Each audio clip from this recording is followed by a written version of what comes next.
المتقدس في عنوت الجبروت عن شوائب النقص وسماته والصلاة على نبيه محمد المؤيد بساطع حججه وعلى آله وأصحابه هداة طريق الحق وهماته. أما بعد فأعوذ بالله من الشيطان الرجيم. بسم الله الرحمن الرحيم. إن الله مع الصابرين. صدق الله مولانا العظيم وصدق رسوله النبي الأمين المبين الكريم ونحن على ذلك لمن الشاهدين والشاكرين والحمد لله رب العالمين. کروں تیرے نام پہ جاں فدا، نہ بس ایک جا دو جہاں فدا، نہیں دو جہاں سے بھی جی بھرا، کروں کیا کروڑوں جہاں نہیں. اور شاعر مشرق علامہ اقبال نے کہا تھا، منزل سے آگے بڑھ کر منزل تلاش کر. محبت سے بولے یا رسول اللہ. منزل سے آگے بڑھ کر منزل تلاش کر، مل جائے تجھ کو دریا تو سمندر تلاش کر. منزل سے آگے بڑھ کر منزل تلاش کر، مل جائے تجھ کو دریا تو سمندر تلاش کر. ہر شیشہ ٹوٹ جاتا ہے پتھر کی چوٹ سے، پتھر ہی ٹوٹ جائے وہ شیشہ تلاش کر. آگے بولتے ہیں، سجدوں کو تیرے کیا ہوا، صدیاں گزر گئی، قسمت تیری بدل دے وہ سجدہ تلاش کر. قسمت تیری بدل دے وہ سجدہ کا تلاش کر. اللہ اور اس کے رسول کی بارگاہ میں کچھ میں آپ کو بتلاؤں گا. But after the sermon, before explaining something about the verse which I have privilege reciting inside the Durud Pak will in the court of devotion, the center of whole universe. Please read the truth or prophet peace be upon him. ایک مرتبہ تمامی حضرات عقیدت و محبت کے ساتھ نبی کریم صلی اللہ تعالی علیہ وسلم کی بارگاہ میں جھوم جھوم کر درود پاک پڑھیں. اللہ رب محمد صلی اللہ علیہ وسلم، نحن عباد محمد صلی اللہ علیہ وسلم، صلاۃ و سلام علیک یا رسول اللہ صلی اللہ تعالی علیہ وسلم. اللہ تبارک و تعالیٰ کلام مقدس میں ارشاد فرماتا ہے، ان اللہ مع الصابرین. بے شک اللہ تبارک و تعالیٰ صبر کرنے والوں کے ساتھ ہے. ابھی یہاں پر دیکھنا یہ بات ہے کہ فرما کون رہا ہے. اس کلام کو اللہ تبارک و تعالیٰ فرما رہا ہے.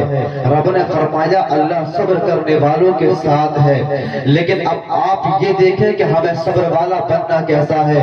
ہم ایسا کون سا کام کریں کہ ہمارا نام صبر والوں کی لسٹ میں آ جائے، ہمارا نام بھی صبر کرنے والوں کی فہرست میں آ جائے.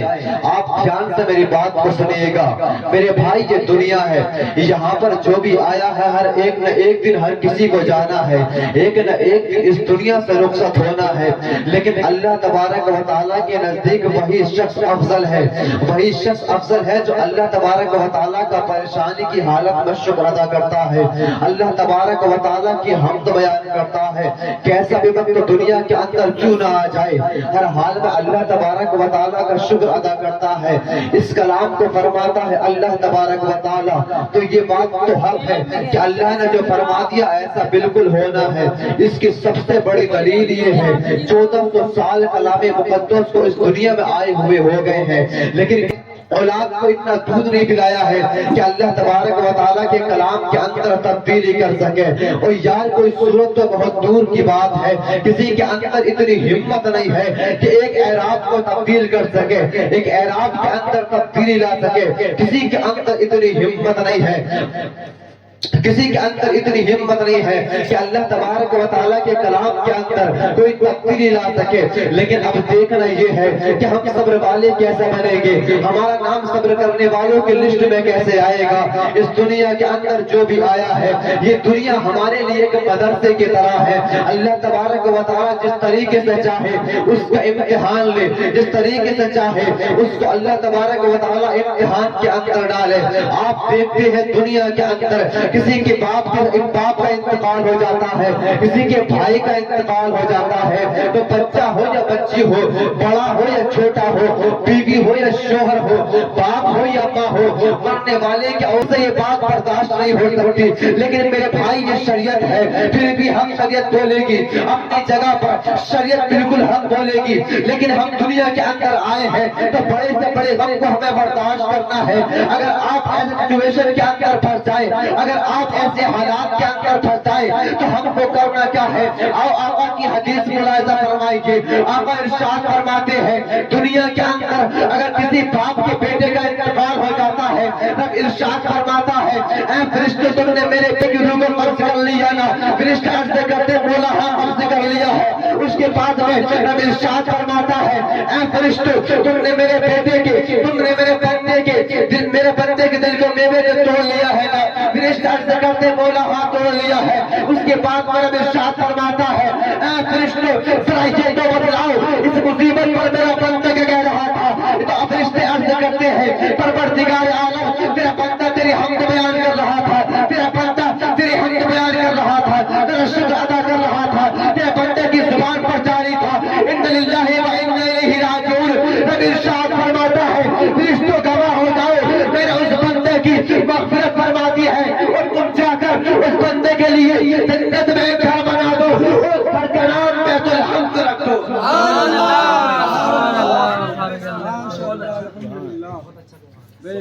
اور اس کا نام بیت الحمد رکھ دو۔ اعلیٰ حضرت کہتے ہیں انہیں جانا انہیں مانا نہ رکھا غیر سے کام، للہ الحمد میں دنیا سے مسلمان گیا۔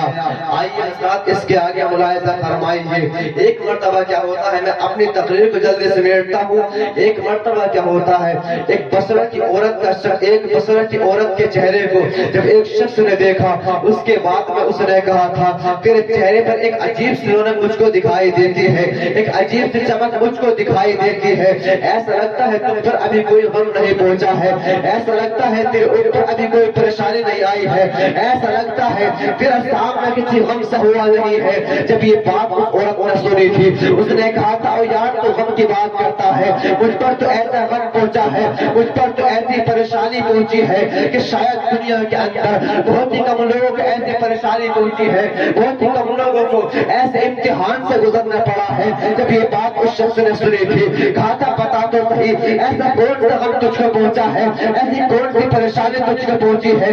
جب یہ بات اس عورت نے سنی تھی، اس نے کہا تھا اب میری بات کو دھیان سے سنیے گا، اب میری بات کو کان کھول کے سنیے گا۔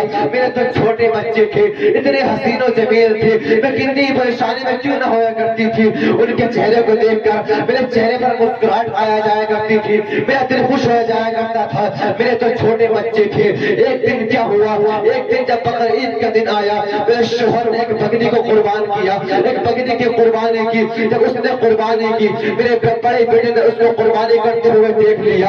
جب بڑے بیٹے نے دیکھا، بڑے بیٹے نے چھوٹے بیٹے کے پاس جا کر کہا او بھائی آؤ میں تم کو بتلاتا ہوں کہ ابا جان نے قربانی کس طریقے سے کی ہے، ابا جان نے بکری کو قربان کس طریقے سے کیا ہے۔ اور یار بچے بچے ہوا کرتے ہیں، اگر کسی بات کی ضد کر لے جب تک اس بات کو پورا نہیں کرتے رویا کرتے ہیں, ضد کیا کرتے ہیں. اب یہ دونوں بھائی چلے ہیں, بڑا بھائی چھوٹے بھائی کا ہاتھ پکڑتا ہے, اسی جگہ کی طرف لے کر چلتا ہے. بڑے بھائی نے ہاتھ میں چھری لی ہے, اس جگہ کے پاس جب پہنچا اپنے چھوٹے بھائی کو لٹا دیا. اس کے بعد میں کہتا ہے, وہ بھائی میں تمہیں بتلاتا ہوں ابا جان نے کس طریقے سے اس بکری کی قربانی کی ہے, اس بکری کو ذبح کیا ہے. اس کے بعد میں وہ چھوٹا میرا بڑا لڑکا اس کے بعد میں چھوٹے بچے کو قربان کر دیتا ہے, اس کا سر تن سے جدا کر دیتا ہے, اس کو ذبح کر دیتا ہے. اور یار اب کی بات کرتا ہے, اب ذرا دیکھ تو صحیح. پھر اس کے بعد میں میرا بڑا بیٹا ڈر کی وجہ سے پہاڑوں پر چلا گیا, اس خوف کی وجہ سے کہ میرا باپ مجھ کو قتل نہ کرتے, میری ماں مجھ کو مار نہ دے, میرا بھائی مجھ کو نہ مار دے. اس ڈر کی وجہ سے میرا بڑا بیٹا پہاڑوں پر چلا گیا. اب اس کی تلاش کرنے کے لیے میرا شوہر پہاڑوں پر چلا گیا, لیکن پہاڑوں پر پانی کی قلت تھی. میرے شوہر کے مشکیزے میں جتنا پانی تھا اس نے پانی پی لیا. جب اس پانی کا اختتام کا وقت آیا وہ پانی ختم ہو گیا.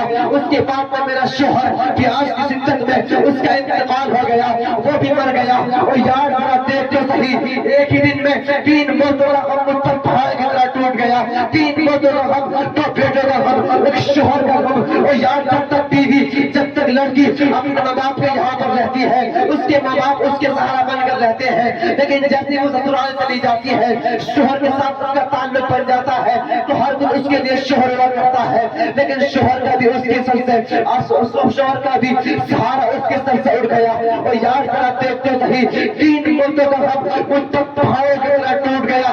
لیکن میں نے کبھی بھی اللہ تبارک و تعالیٰ کی بارگاہ میں ایسے الفاظ نہ بولے جو اللہ تبارک و تعالیٰ کو نہ پسندیدہ ہو. میں نے کبھی بھی اللہ تبارک و تعالیٰ کی بارگاہ میں گریہ بازاری نہ کی. اور یا اللہ تبارک و تعالیٰ کلام مقدس میں ارشاد فرماتا ہے, ان اللہ مع الصابرین, Allah is with of control person. Allah تبارک و تعالیٰ صبر کرنے والوں کے ساتھ ہے. دوسری جگہ پر رب ارشاد فرماتا ہے, واللہ یحب الصابرین, اللہ از نفس آف کنٹرول پرسن. اللہ تبارک و تعالیٰ صبر کرنے والوں سے محبت فرماتا ہے.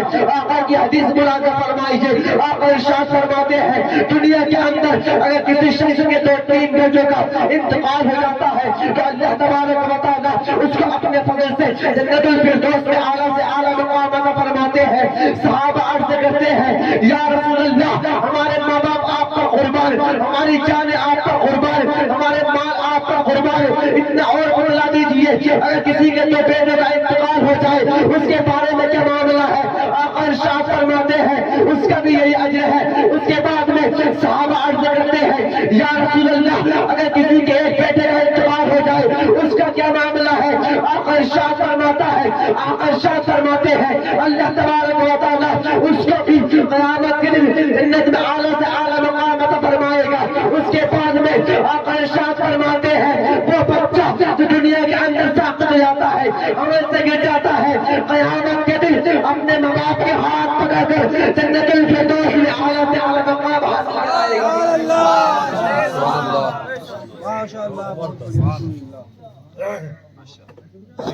اللہ تبارک و تعالیٰ کتنا کریم ہے, کتنا رحیم ہے. کسی نے کہا ہے نا کہ ہماری بے وفائی پر بھی وہ اتنا پیار کرتے ہیں. ہم اگر با وفا ہوتے تو کیا ہوتے, تو ادھر سے جواب آیا, دل تو کیا چیز ہے ہم روحوں میں اترے ہوتے, دل تو کیا چیز ہے ہم روحوں میں اترے ہوتے, تو نے چاہا ہی نہیں چاہنے والوں کی طرح. دل تو کیا چیز ہے ہم روحوں میں اترے ہوتے, تو نے چاہا ہی نہیں چاہنے والوں کی طرح. میرے کہنے میں اور آپ کے سننے میں جو بھی ہو گئے ہو اغلاط اسے معاف کرے اللہ تبارک و تعالیٰ کے ذات. زندگی رہی تو پھر ہوگی ملاقات. ایک مرتبہ کلمہ شریف پڑھ لیجیے, لا الہ الا اللہ محمد رسول اللہ صلی اللہ تعالی علیہ وسلم.